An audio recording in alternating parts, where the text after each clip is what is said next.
Captain Midnight. This video is brought to you by Audible. In my 5 years of making videos on this channel, I have covered The Office a lot. Everything from Dinner Party to Robert California and the Michael Scott Paper Company, among a lot of others. But something I haven't done much of, aside from maybe my video on Jim, is to zoom out a little bit and not just talk about story arcs and individual episodes, but the show as a whole. And I figured ranking the seasons would be a fun way to do that. I gotta be honest, I'm expecting this video to be a little divisive. See, I watched The Office live as it was coming out, and I've seen it many times since, but I feel like that experience really puts me in a different boat than people who caught up with it much later than I did. For me, those final few years were a clear decline, but I know from the comments that for some people, especially those who caught up much later on Netflix, the later seasons can often be their favorites. So if I rank one of your top seasons lower than you'd like, I wouldn't take it too personally, but I'd love to read your rankings in the comments below. I also haven't covered this show in a pretty long time, so if you feel like giving this video a like, that would probably help it get out to more Office fans. But with all that out of the way, let's just get into the rankings, where I will be going from my least favorite season to what I think is the best of the show. James, Pamela, and P.P. Halpert! Number 9, Season 8. The 8th year of The Office was always going to be a tough transition for one very obvious reason. It was the first season not to feature Michael Scott. Sure, Season 7 had done a few episodes without him, but Season 8 had a full network order of 24 episodes to fill. As a result, the season kind of feels like an endless experiment of trying to locate the new heart of the show. By this point, there wasn't much gas left in the tank of the Jim and Pam story. They were also tasked with working Jenna Fischer's real-life pregnancy into the show, which, while totally understandable, did kind of make for some boring TV, as they'd already done a Pam pregnancy story.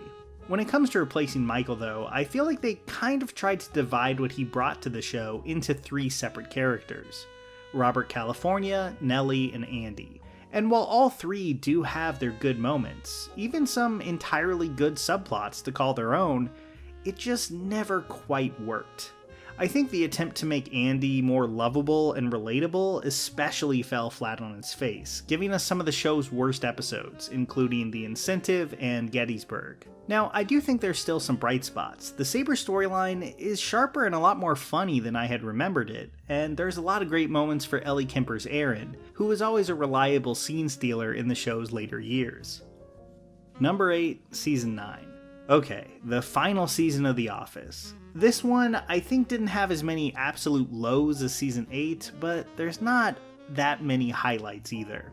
The finale, while nothing mind-blowing, is really solid, and in general, I think Season 9 gets a lot of mileage from reflecting on the past.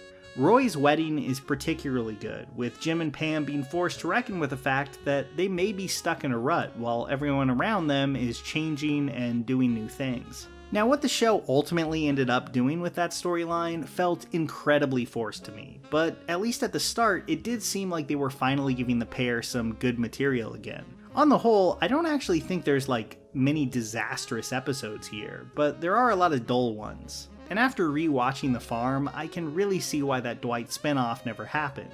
The episode is kind of bizarre, as it attempts to frame Dwight's life in a more lead character of a new sitcom sort of way. And as a backdoor pilot, I just don't think it works. When I think of my favorite Office moments, precious few of them are found in Season 9.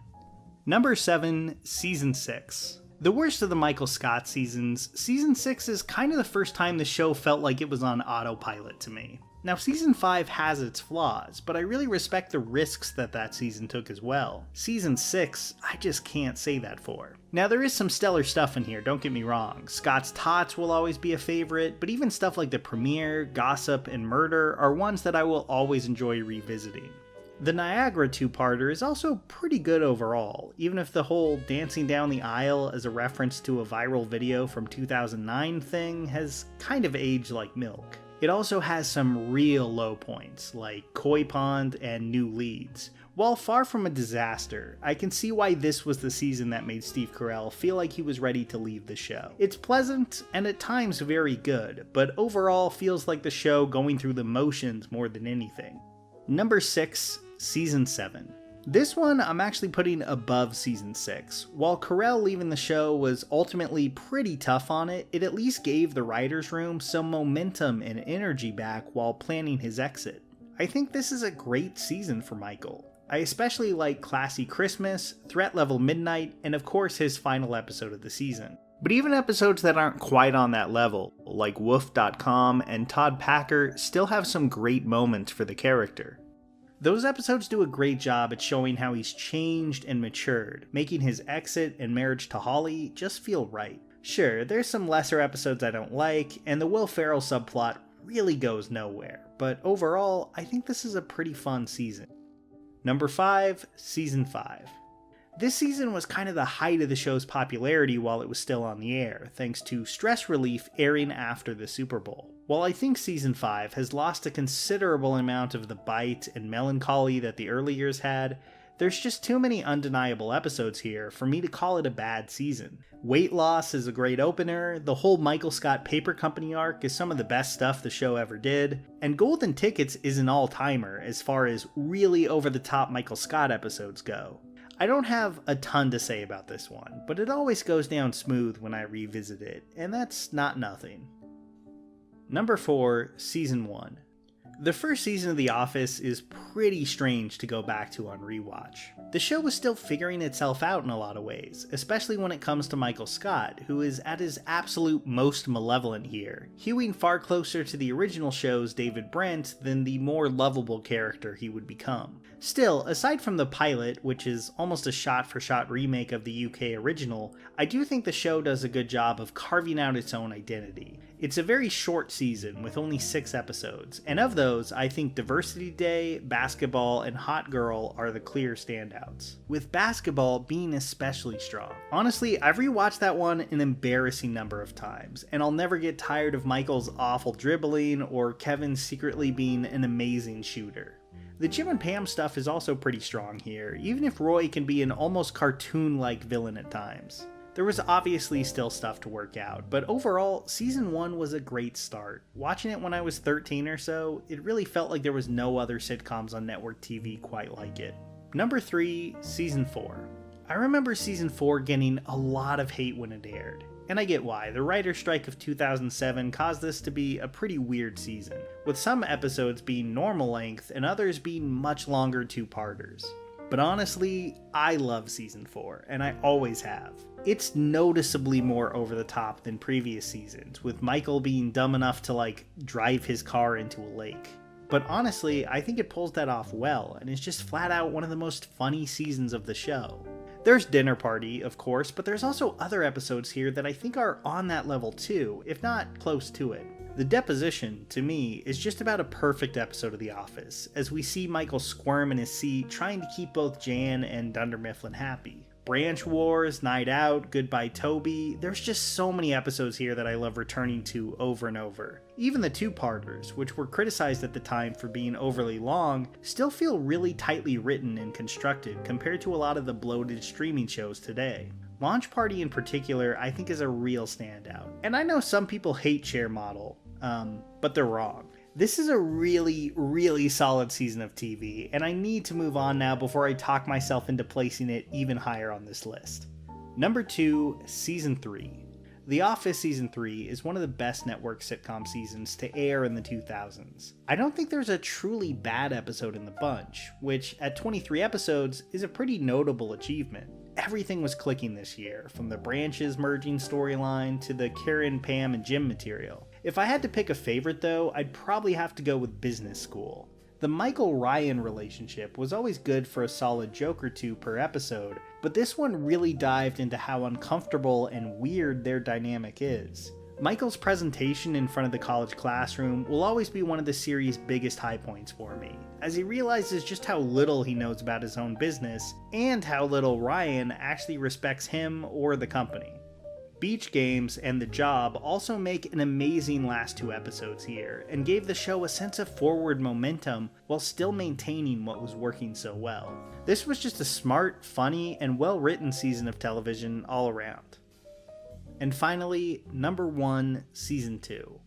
Was I a little too predictable with this one? Maybe, but to me, Season 2 is The Office at the peak of its powers. All the kinks from Season 1 were worked out, and Michael Scott was really solidified as a character, and the writers and cast were just on an absolute tear.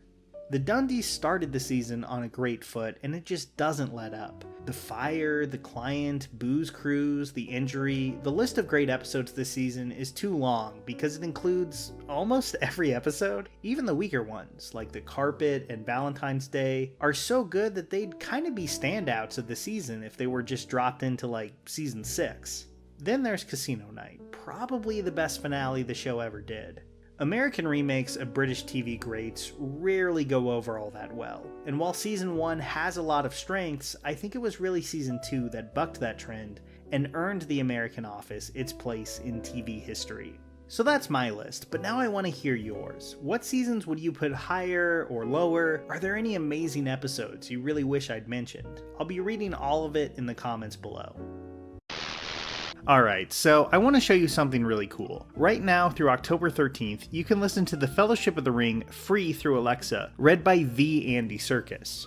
They sent me one to demonstrate, and all I had to say was, Alexa, read The Lord of the Rings, Book 1. Alexa, read The Fellowship of the Ring. Or, Alexa, what's free from Audible? And Tolkien's iconic novel is ready to play. 3 rings for the Elven Kings under the sky. It's a really awesome feature, and one that pairs well with the already massive Audible catalog that includes everything from fiction to self-help, memoirs, and so much more, like their great words and music series. I always look forward to using my Alexa credit every month because it's just an unbeatable offer. So immerse yourself in Middle-earth. Like I said, Alexa customers can stream The Lord of the Rings, The Fellowship of the Ring free right now. Just say, Alexa, read The Fellowship of the Ring. Audible is your go-to for the first book of The Lord of the Rings, available free until October 13th. Offer only available in the US and Canada. Oh, and to get a free Audible credit, go to audible.com/midnight or just text midnight to 500 500.